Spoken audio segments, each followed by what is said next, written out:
head of feature video for Univision. And I should have mentioned this morning, Univision is another of our partners in this conference, and they have been a great help and great assistance to us, and have given us great support each of the years that we produce this. And Almudena is going to talk to us about the importance, obviously, of visual communication, particularly in a cross-cultural audience. Thank you, Almudena. Thank you, Gary. Can you hear me well? Yeah. Yeah.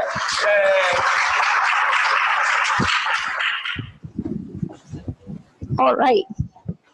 So it's hard to go after the knees, so I'll try. I'll do my best. Can you hear me well? Okay. So as Gary was saying, I work at Univision, which if some of you don't know, it's a Hispanic broadcaster here in the US. It's one of the two biggest TV stations in Spanish. The other one is Telemundo, owned by NBC.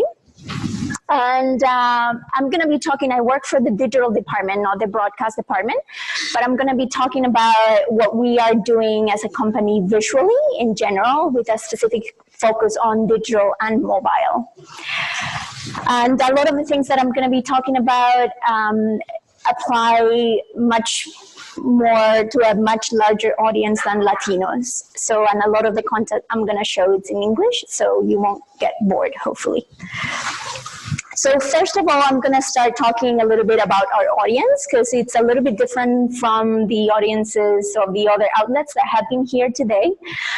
We have a shifting audience, like many outlets, but in a different way. It's an audience that is informationally starved, which makes it strange in an age of fake news, that people have huge trust on the company and the things. Sorry, guys. So I'm still amazed at how much trust people have on the company and the voices from the company. People trust Jorge Ramos, who is the main anchor at Univision, like if he was saying gospel. We have a shifting audience. The traditional audience is first-generation immigrants, so first-generation Latinos. They're mostly adults or young adults, and they came here when they were, again, either teenage years or young adults. They speak primarily Spanish, and they, in many cases, don't speak much English, even if they've been here for many years. Then we're trying to reach, and we're reaching actively, second and third generation immigrants who speak primarily English. They're bilingual, but they speak better English than Spanish. They speak Spanish as well because they've spoken it at home for their whole lives, but they feel more comfortable in English. And then we're also trying to reach non-immigrant generation, and because we think that especially in this political climate, it's important that the stories we cover are seen by more eyes and not only ethnic and Latino communities. So we have different generations and different audiences, and therefore different storytelling. We think it's important to reach people where they're at, and a lot of the speakers today mentioned that. We've been doing a lot of experiments from broadcast to mobile and digital-only projects and cross-platform projects and social-only, and trying to figure out what's the best match in a way, because again, in a time of limited resources, that's a question that any newsroom is asking themselves. So we report and publish stories in 3 languages, in Spanish, our primary language, in English, and then I also like to add universal, because images and the power of photography is universal. It's a universal language that everybody can understand, even people who can't read or write. So we're seeing these in every major news outlet. A bigger percentage of the audiences comes through mobile. At Univision, we see that over 85% of the audience comes from mobile. And that's because many people might not have desktops, but they watch TV, so they still watch the newscast when they get home in the evening, and they of course access the news through their mobile phones. So that means that we basically think 100% on mobile. Like whenever we're designing any type of project, desktop is an afterthought. So it's the last thing we design and we think about. Now, in terms of coverage areas, there's an unlucky alliance that we have between journalistic mission and traffic. And that, again, might not be the same for other news outlets, in that for us, immigration coverage is our #1 big issue and our bread and butter. It also happens that it gives us a lot of web traffic. So there's a little bit of an alliance there that we're lucky to have in a way. We cover news that are public service, and we find those are very important for our audience, especially audience that might not speak English and they're just getting into the US and they're looking for very basic information. We find that news about how to get around this country, do basic things, insurance, getting kids to school, things like that do very well. And we've developed like news guides, as we call them, over the years. We cover their origins. That means, in our case, Latin America. So we put a lot of focus on Latin America and covering news in that region as they apply to people, especially who live in the US. And then also general news. It's like Latino immigrants are people who live here. So why shouldn't they care about general news here? Why shouldn't they care about Kavanaugh or any other news issue, even if it doesn't necessarily pertain specifically to the Latino community? So how do you reach that shifting audience in mobile? We have, as a broadcaster, we have a TV team that does social video and has been experimenting with going on social for a long time. And then about 4 years ago, Univision hired a pretty big digital team, over 100 people, and created sort of like a digital newsroom that would be more similar to the one in a newspaper. So we have an infographics team, a visuals team that I had. We have teams that cover immigration and international with a focus on Latin America and health and environment and all of that. So when you put all of those two together, there's a big cultural shock. Before coming to Univision over 3 years ago, I worked at newspapers and magazines, the New York Times and Time, by the time they were starting to do online video.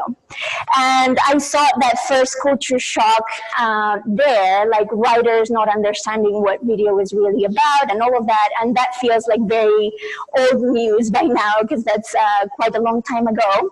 But what I discovered when I started working at Univision, my first time working for a TV station, was that we had a different kind of cultural shock, a video cultural shock, because we all spoke video, but it was different types of video. So the type of video that does well on primetime TV, on a newscast, is very different from the type of video that we put out on the web. So there was a little bit of getting used to on both ends. Nowadays, after a lot of back and forth and experimentation, we actually have quite nimble teams, and we have both like reporters and producers from TV who do stuff that ends up in digital, and in many cases it's not in the same form that it aired originally, and the other way around. So for example, we have a live newscast that airs every day at noon, and it airs on every platform, so on TV, but also on the web and on Periscope and on YouTube and on Facebook Live. We have work that our digital team does, for example, in the lower corner left, work that our infographics team did over the elections, and that's Enrique Acevedo, one of our anchors, going through the game on live live television. And basically every story we do, both on TV and digital, we're always thinking about how we collaborate between teams. I'm going to show a couple little clips of things that the broadcast, we've been working on with the broadcast side. This is Patricia Janiot, one of the anchors on our station, and she's going to be premiering a show soon in Vertical. It's a little clip from it.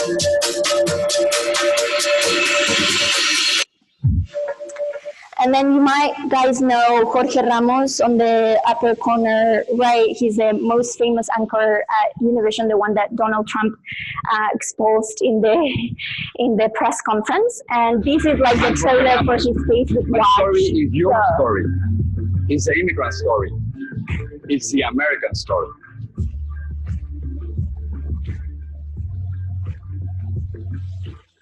So let's talk about the real America on Facebook Watch. Dr. Ford. This is a little clip from one of his shows. You believe There's been a few of them that we've aired already. 100%.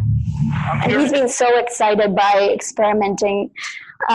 This is a clip from a documentary we did on the digital team that we launched this summer that aired both on Prime Time TV and digital. I'll be talking more about this project later. Illegal immigration puts pressure on public schools, strains state and local raise crime.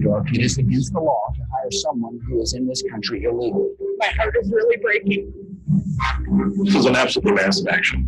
Escapando de la casa con los hijos, lo mismo que los judíos se sintieron cuando estaban en Nazi Germany. What does the raids accomplish? Nothing. So we have basically discovered, and this is not a surprise or anything new, but collaboration is really key, especially in this current news environment with limited resources and limited time and a crazy 24/7 cycle. So we've been doing, especially on the video and visuals front, we've been doing trainings from TV crews and digital crews and vice versa to again speak the same or similar, understand the other crew's video language. So basically whenever we send a crew somewhere and there are only either resources or time to send either broadcast or digital, that crew can come back with video that will be useful for both platforms. And the goal is to deliver an amazing story in all platforms. And that asterisk is there because not all the time it makes sense to deliver a story in all platforms. And we'll talk a little bit more about that in a bit. This is a little clip from an Instagram story that we did for a project I'm going to show later. So lessons learned in visuals for mobile, and some of these Denise touch on, so I'm going to browse through them quickly, but the power of good images and visuals, again, going back to the universal language. Close-ups are super important for mobile because people see stuff on a little screen.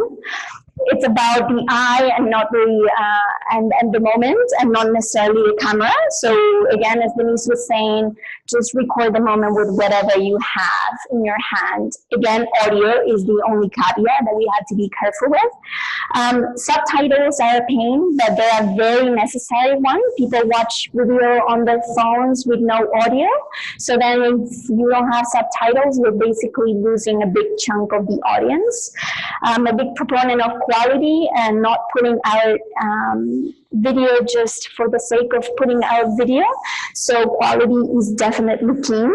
And distribution is not an afterthought, it's key. Actually, before we embark on any project,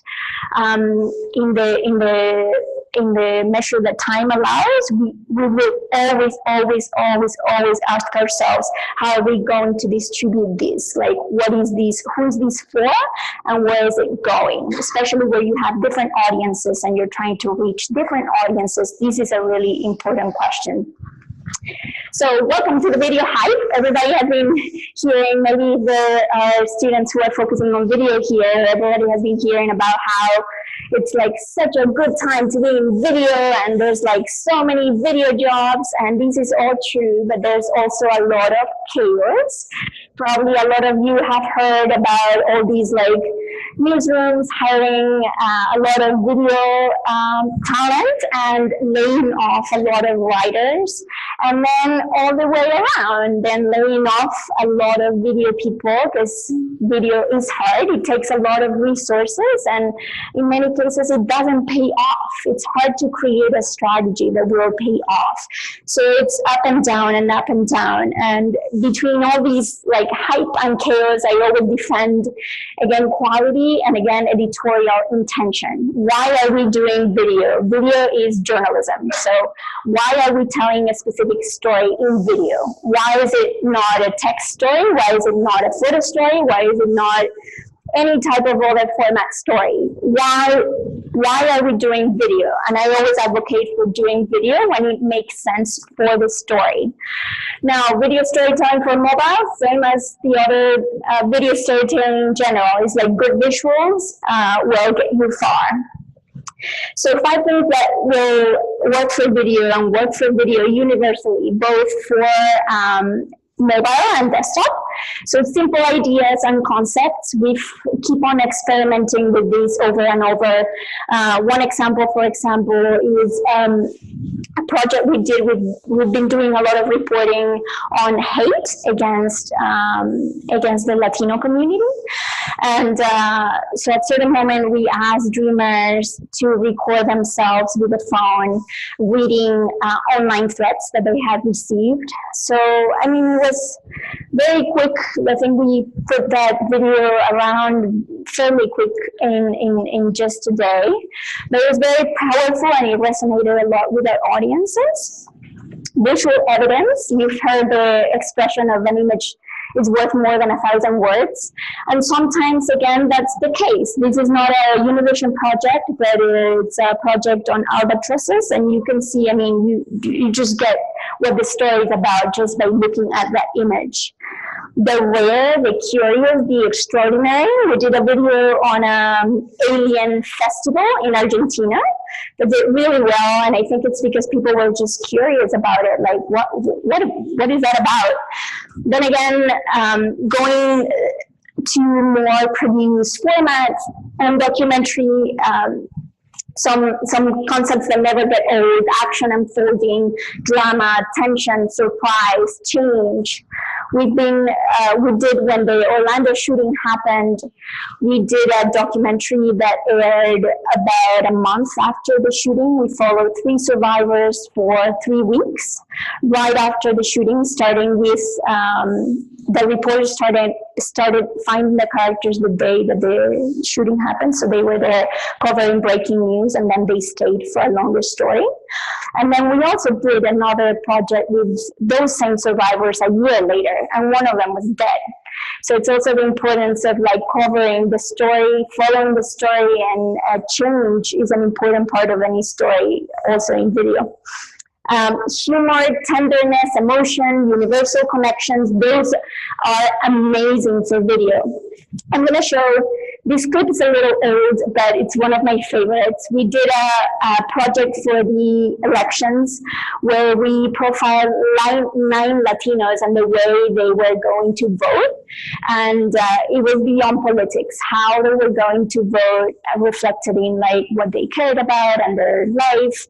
And this one is an example of a video that we did that shows and uses humor. The characters are amazing. He is, they're a couple. She's from Mexico and he's from the US, and they're married. I'm going to show a little clip of it. Who's supposed that he's going to get the president to the United States? What he's going to get with that? He said that he wants So Donald Trump is taking a lot of heat right now because they said he's flip-flopping on immigration. What do you mean, Todd? I don't know.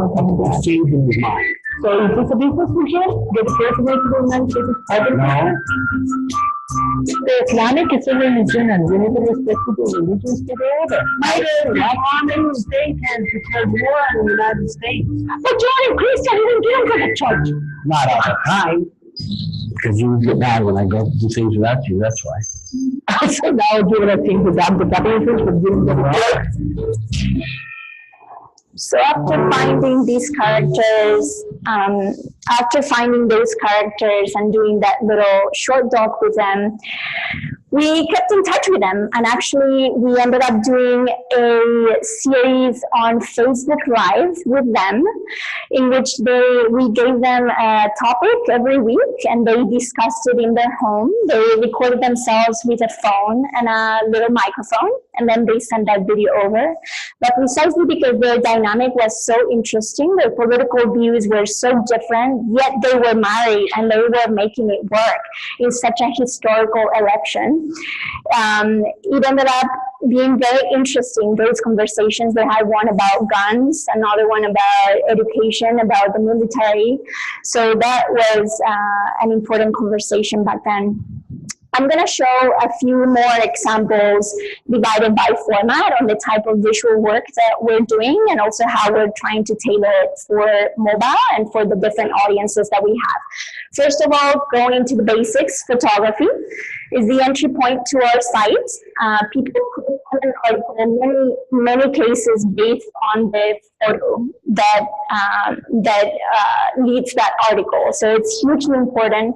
We pay a lot of attention to photo editing, and we do that on purpose. We found, of course, in mobile that vertical galleries work much better than the traditional swiping galleries. So we are doing mostly vertical galleries now. And another format that works really well for our audience, at least, is interactive photos. People are so curious about this format, and we always use it whenever we can. Of course, we've had Denise mention it, a lot of hurricanes, and those aerial images work really well for interactive photos and so on. We use illustration and animation quite a lot. It's very resource intensive, so that's a challenge. Fortunately, we have animators and illustrators on staff. Few, we would like to have more, but again, we work with what we have. And we find it's very useful for us and for our audience because we tell a lot of stories that are hard to get visual evidence of. So we did this story about Latinos who migrate on the back of trucks to the US. And of course, it's hard to get photos of that, archival or otherwise. So one of our illustrators drew these images to go with this article. Then we also use animation for social quite a bit. If there's a project that we might be working on that has a bit of animation, we always try to pull that out for social media because it really engages and brings the viewer in. This is one of our little social commerce for a big documentary that we did. Como yo no pude ser, por eso trabajé con él con tanto amor. Esto no es fuerza. Lanzar la bola para home play es un arte. That one is in Spanish, so I'll skip it.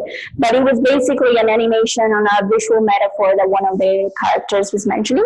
We use animation quite a bit as well when there's a story that we're doing where there could be, the problem is not the access to the truck, for example, like in the Latino migrants, but it's we have to protect the identity of the source. So we think it's an important story, but there's no way we can tell it showing people's faces, for example. So this is a project I'm going to be talking about later on the cruise industry, and it was a very long, year-long investigation that uncovered very nasty things like labor issues, like sexual abuse issues, and this story we did on crime on board, on sexual abuse, and we found victim that was willing to speak, but again couldn't go on camera or also on the record, because we found during the investigation that the victims, the cruise companies silenced the victims. So basically it was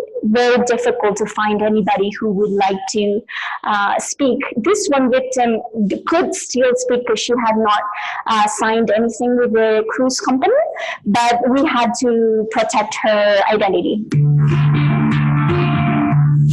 I took the cruise with my mother, my teenage daughter, my best friend, and then also my mother's good friend. Nothing but girl time to holistically find our family together. We spent most of our days just getting sun. Then we would do our dinners at night, which we enjoyed because we got to get dressed up. A larger gentleman approached us. His eyes were very red. I reported it to 3 different bartenders that evening. I feel like they're following us. I don't feel safe. That's just a little clip of a larger story. We're also using animation for public service videos, especially for social.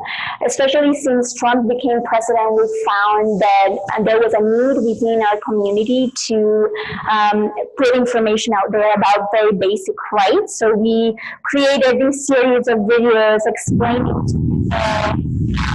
what to do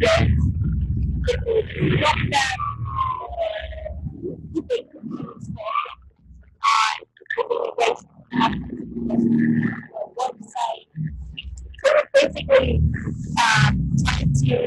to give people useful and basic information in onwards to special projects. So these are projects that we do always bilingual. So we always do them in Spanish and English, and multi-platform. We always design them so they can have as wide a reach as possible. And we always design for mobile. So desktop is an afterthought. This is an oldie. This is a project we did in 2015 on an environmental issue in the Colorado River, and the photographer that we started with filmed these really cool videos that are going in this chapter. He filmed it with a lot of parallels, and you can see that his mind was filming horizontal. The plane and the matching is exactly the same. Then of course we did a vertical version that didn't work that well in that regard. We lost a little bit of the composition and all of that. So in 2015, we were of course thinking in horizontal. We were then converting into vertical. Now in 2018, this is a project we finished and published recently on the anniversary of Hurricane Maria in Puerto Rico. And we thought, and we're trying to think primarily in vertical. Now, we don't, in many cases, film in vertical, and the reason for that is because many times we found that we want to reuse that. We again work at a broadcast company, so a lot of the stuff we do in digital ends up in TV.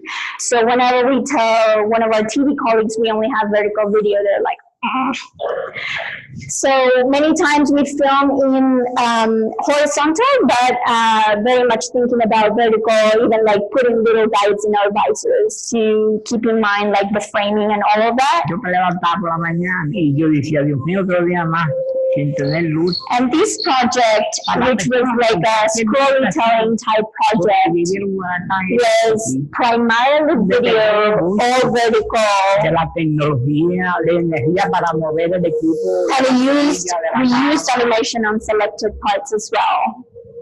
It was a project focused on health and like basically the mental health wounds after the hurricane in Puerto Rico. This was another little story on PTSD and mental health. Lo tengo terror a la vida. El corazón se me acelera. And again, close-ups, trying to film very, very close to mobile.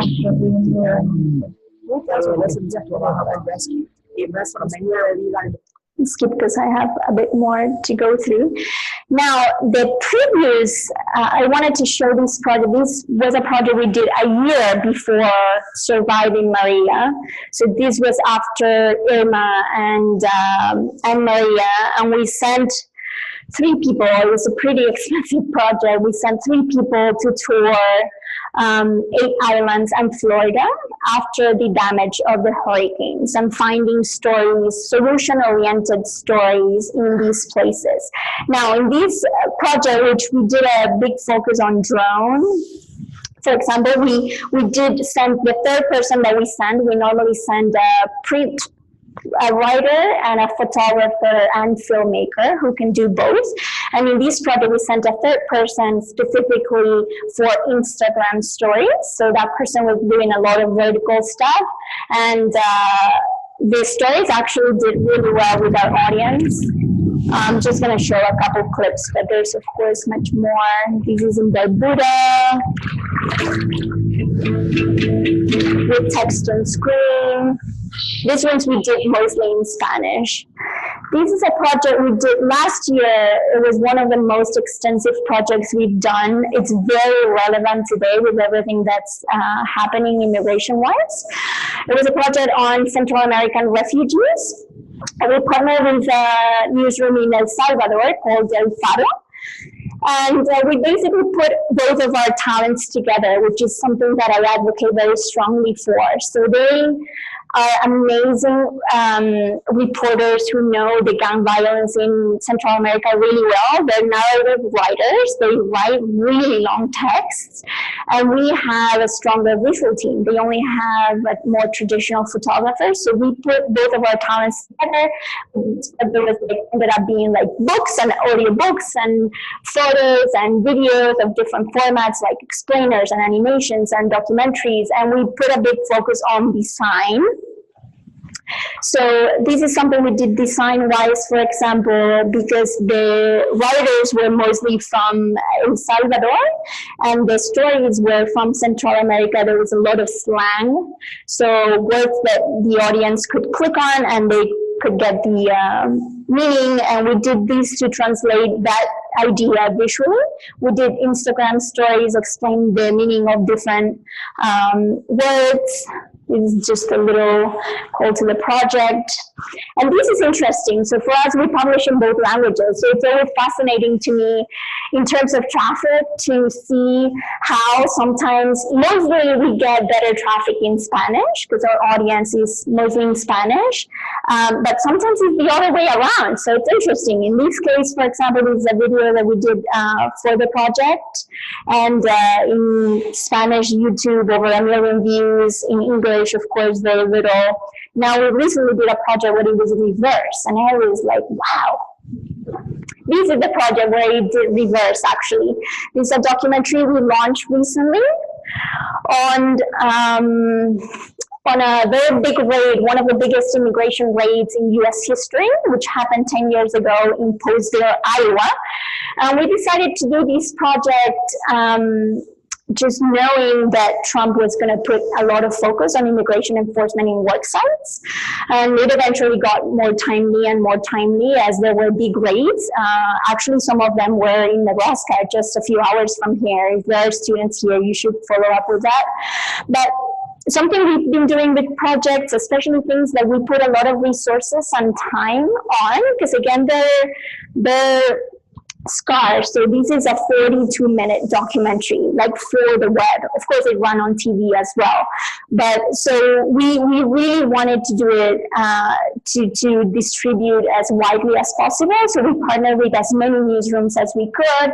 We published with The Intercept. We did stuff with every radio station like NPR, PRI, Ambulante. We've been going to film festivals. And we think that those conversations, especially in this political moment, are important. This is another project we did, the one on the cruise industry that I showed earlier. Social video breaking live stream is huge. This is a Instagram story on hurricane, and this is like a little live stream on the caravan recently. Documentaries, again, we try to optimize resources. So if it's filmed for digital, definitely going on TV. This was done by the digital team. It aired on primetime television, Sports Univision, and also all the local stations and whatnot. And we also try to be very strategic, especially when we're going to work on things that are higher quality. And Denise mentioned there's not a lot of place for documentary news outlets these days. So we try to be strategic, like what type of stories we want to tell in that format, how do we distribute them, and why us? In our case, Univision, we have an immigration beat. We have reporters who know a lot of stuff. We will uncover stories that other outlets will not. So we'll try to make an effort to go for those stories and go for them in both languages.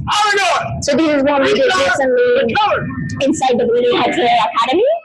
Looking at how Border Patrol is being trained, especially at this moment when there's all this rhetoric about Border Patrol and hiring more agents and whatnot.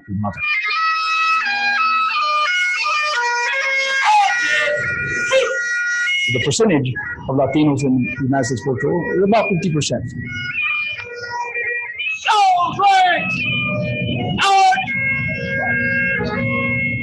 It's a 6-month academy. They are better prepared, better equipped than ever before.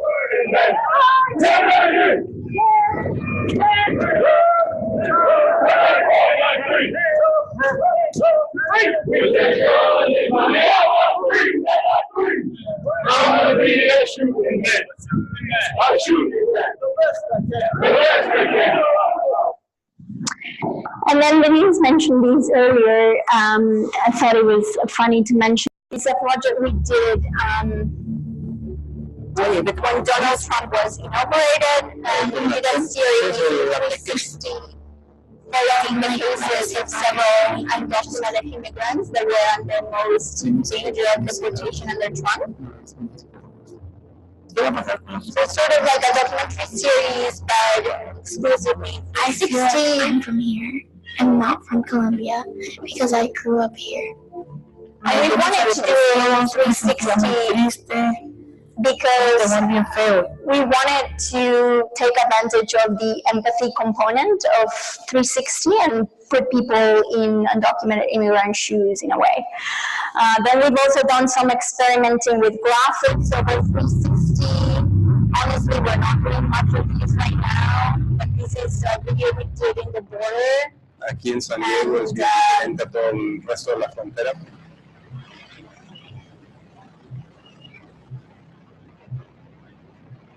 When it gets fogged in, people think that it's going to be easier to cross.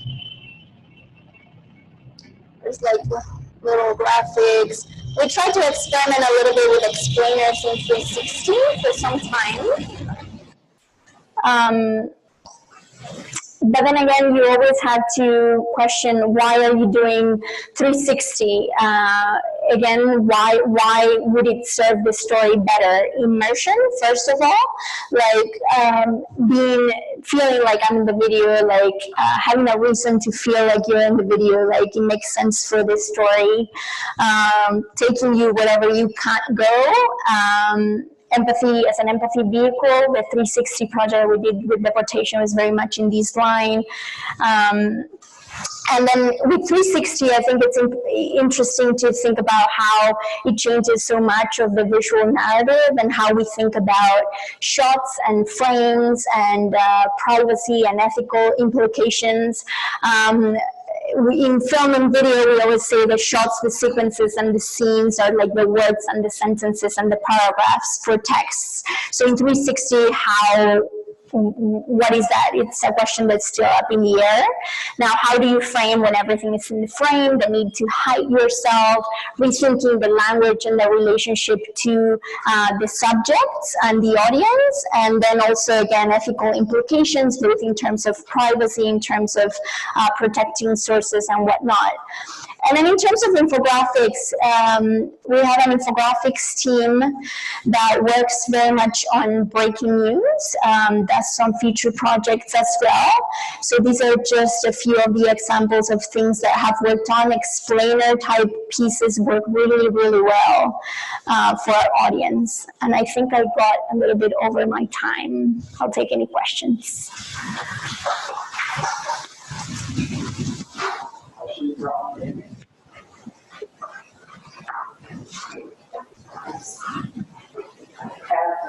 At Univision where you have so many,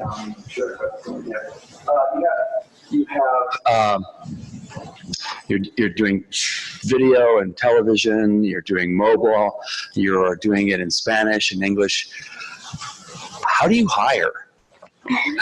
Who do you look for when you're, I mean, the characteristics are so wide. What are you looking for when you hire? It really depends on the department. I think broadcast looks for things that are a little bit different than as digital. Language is definitely huge, so we always look for bilingual journalists. They need to speak and write really well in Spanish, but we also can't hire somebody who doesn't speak English because of the nature of reporting in this country. So that's why we've had a hard time hiring, for example, because we want to, in our digital team, we want to have more second and third generation immigrants. But then we find that they don't write Spanish or speak Spanish well enough. So that's been a challenge. We're trying to develop talent pipelines so we can have those journalists, because again, we need to diversify our own journalistic workforce to illustrate better how our audience is. So we have a challenge there because we need people to be fully bilingual, and especially the Spanish component of it. And then in terms of skills and talent, it depends on the department. For broadcast, it would be traditional broadcast skills with the peg of the cultural, being fully bilingual, and also having that cultural shift in terms of work is really useful. And for digital, it would be like any other news outlet out there, basically. When you're planning something, say for an Instagram story, do you automatically assume that therefore the audience is younger, therefore it's your second generation audience, therefore it speaks English, and do you just simply choose to do it only in English? Or how do you, how do you pick your languages between your platforms? Yeah, we don't do Snapchat, for example, which many other news outlets do. Fusion used to do, our English language arm used to do Snapchat. But in terms of, for example, Instagram will definitely prioritize English, although I mean, it's tricky. It also depends on the language that the reporting is in, because again, subtitling takes time. So in many cases, if we are putting out something in English, we'll also put it out in Spanish, but we definitely we are very intentional in that, okay, this project we're going to push for English or Spanish or both, or how are we going to distribute? And a lot of it depends on the topic and also who we're trying to reach.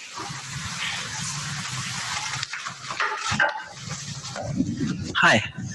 When you convert older stuff like that acid attack video from landscape to portrait, how much time goes into it, and is it like worth the time? That's a really good question. With the Instagram TV, honestly, we were experimenting like everybody else, so it was a good way to do that. It was a little bit of a time investment. I mean, not huge. I think each of those docs, they're on the 10-minute range, any of those 2 Instagram docs, and they took about maybe 2 to 3 hours to convert to vertical. It's like anything, like the more you do it, the faster you get at it. It's just simply technical, like creating a new sequence and then like choosing the frames and all of that. So it's a couple of hours at least. So yeah, in this case, we were experimenting, and then I don't think we'll be doing, like, we are not doing like 10 of those every day, basically. So it's always a matter of like, is it worth it, and how do you make those decisions? Thank you. Thank you. Thank you, Almudena.